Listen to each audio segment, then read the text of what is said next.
নমস্কার বন্ধুরা, welcome to my channel SB explorer. তো বন্ধুরা, সকলকে জানাই শুভ সকাল। তো যারা চ্যানেলে প্রথমবার এসেছো অবশ্যই সকলে একটা করে সাবস্ক্রাইব করে দিও, আমাদের সাথে যুক্ত হয়ে যেও। সাবস্ক্রাইব করা যেহেতু একদমই ফ্রি, তাই অবশ্যই সকলে একটা করে সাবস্ক্রাইব করে দিতে ভুলো না। তো প্রথমেই যে আপডেটটা দিয়ে শুরু করতে চলেছি সেটা হচ্ছে ইস্ট বেঙ্গলের ব্রাজিলিয়ান মিডফিল্ডার মিগুয়েল ফিগুয়েরাকে নিয়ে। তো মিগুয়েল ফিগুয়েরা তিনি গত ম্যাচে রেড কার্ড দেখেছিলেন, তোমরা সকলেই জানো। এবং রেড কার্ড দেখার পর যে ইনসিডেন্টটা ঘটেছিল তোমরা সকলেই জানো। বেঙ্গালুরু এফসির যে বসার বেঞ্চ ছিল সেখানের উদ্দেশ্যে করে তিনি একটা বলকে এত জোরে মেরেছিলেন যে বেঙ্গালুরু এফসির সাপোর্ট স্টাফেদের গায়ে গিয়ে লেগেছিল। তো সেইটা নিয়েই কিন্তু কার্যত এতদিন ধরে একটা ঝামেলা চলছিল।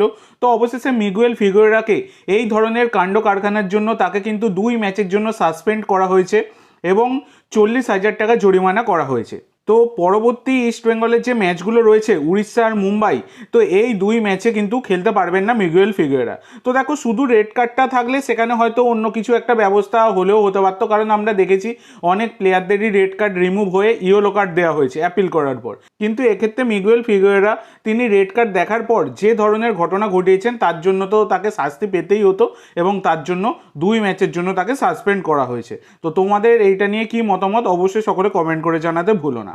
তো এর পরবর্তী যে আপডেটটা তোমাদের সাথে শেয়ার করতে চলেছি, এটা একটা বড় আপডেট বর্তমানে দাঁড়িয়ে এবং যথেষ্ট খারাপ সংবাদ একটা, সেটাই তোমাদের সাথে শেয়ার করব।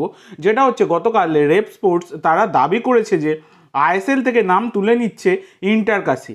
তো দেখো, এই সিজনে নয়, এর পরের সিজন থেকে আইএসএল খেলবে না বলেই জানা যাচ্ছে। ইন্টার কাশি এখনও পুরোটা কনফার্ম নয়, তবে তুলে নেওয়ার সম্ভাবনা প্রবল। কারণ হিসাবে যেগুলো জানা গেছে সেগুলো তোমাদের সাথে আলোচনা করি।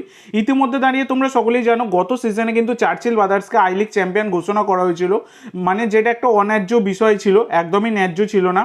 ইন্টার কাশিকে চ্যাম্পিয়ন না করে তাদের পয়েন্ট ইচ্ছা মতো কেটে নিয়ে কিন্তু চার্চিলকে চ্যাম্পিয়ন করা হয়েছিল, যেখানে ফেডারেশন চাইছিলই সম্ভবত যে চার্চিল তারাই আইএসএল খেলুক। কিন্তু সেখানে সিএসএ গিয়েছিল এই ইন্টার কাশি এবং সেখান থেকে তারা কেস জিতে তারাই কিন্তু আইএসএল এ প্রমোট হয়েছে।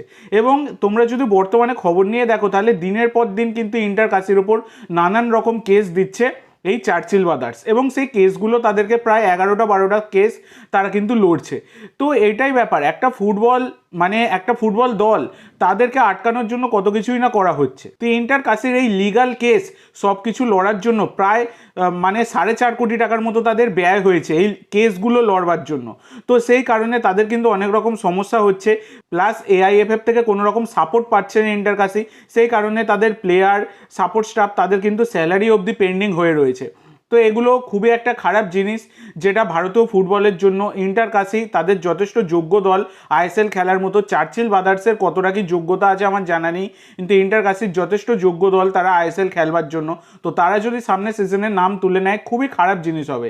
এটা আমাদের ভারতীয় ফুটবলের জন্য একটা লজ্জাজনক বিষয়, সেটা কিন্তু দেখা যাচ্ছে। কোর্ট কেসের মাধ্যমে যদি কোনো দলকে তারা আইএসএল খেলবে না আই লিগ খেলবে সেটা যদি নির্ধারণ হয়, এর থেকে বড় দুঃসংবাদ আর কি হতে পারে। এবং দিনের পর দিন কিন্তু কেস হয়েই যাচ্ছে ইন্টার কাশির ওপর, সেটা কিন্তু আমরা সকলেই দেখতে পাচ্ছি।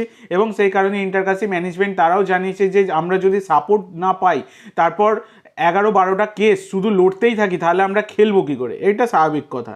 তো তোমাদের কি মনে হয় এই বিষয়টা নিয়ে অবশ্যই সকলে কমেন্ট করে জানাতে ভুলো না।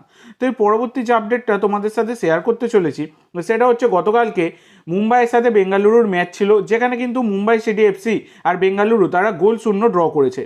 এবং যার ফলে মুম্বাই সিটি এফসি তারা কিন্তু 10 ম্যাচে 19 পয়েন্ট নিয়ে 3 নম্বরে রয়ে গেল।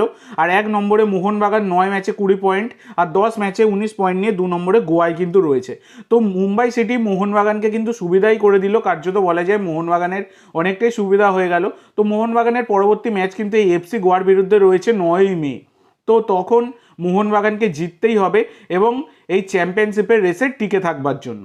তো এর পরবর্তী আপডেট, একটা গুরুত্বপূর্ণ আপডেট বর্তমানে কিন্তু বেরিয়ে আসছে, খবরটা ঘোরাফেরা করছে, সেই কারণে আমি তোমাদের সাথে শেয়ার করে দিচ্ছি একজন প্লেয়ারকে নিয়ে, একজন বিদেশি প্লেয়ারকে নিয়ে, যার নাম হচ্ছে ইয়ারিন লেভি। তো ইয়ারিন লেভি হচ্ছেন একজন 20 বছর বয়সী ইসরায়েলি সেন্টার মিডফিল্ড ছাড়া তিনি কিন্তু অ্যাটাকিং মিডফিল্ডার হিসাবেও খেলতে পারেন। যথেষ্ট বড় বড় ক্লাবে খেলেছেন, ইসরায়েলের মাক্কাবি হাইপার মতো ক্লাবে খেলেছেন। এছাড়া এই প্লেয়ারটি কিন্তু ইসরায়েলের ন্যাশনাল টিমেরও প্লেয়ার। তো এই প্লেয়ারটির ওপর ইন্টারেস্ট রয়েছে মোহনবাগানের, এই রকমই কিন্তু খবর পাওয়া যাচ্ছে। দিমি পেত্তাতোসের রিপ্লেসমেন্ট প্লেয়ার হিসাবে সামনের সিজনে সম্ভাবনা রয়েছে এই প্লেয়ারটিকে দলে নেবার। যদিও এখনও কোনো কিছু কনফার্ম নয়, এখনও খবরটা বেরিয়ে এলো, জাস্ট আমি তোমাদের সাথে শেয়ার করে দিলাম। তো এর আগে আমরা লোবেরাকে দেখেছি হুগো বুমোর মতো একদমই অল্প বয়সী, প্রায় মনে হয় 20 বছর বয়সে এসেছিলেন তিনি ভারতে, 19-20 বছরে। তো এইরকম বিদেশিকে কিন্তু নিতে ভালোবাসেন লোবেরা, এবং তারপর হুগো বুমো তার জাত চিনিয়েছে আমাদের ভারতীয় এই ফুটবল লিগে। তো সেক্ষেত্রে দেখা যাক এই প্লেয়ারটি আদৌ আসে কিনা, সেটা এখন দেখার বিষয়।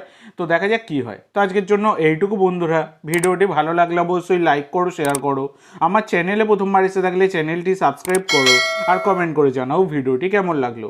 ধন্যবাদ।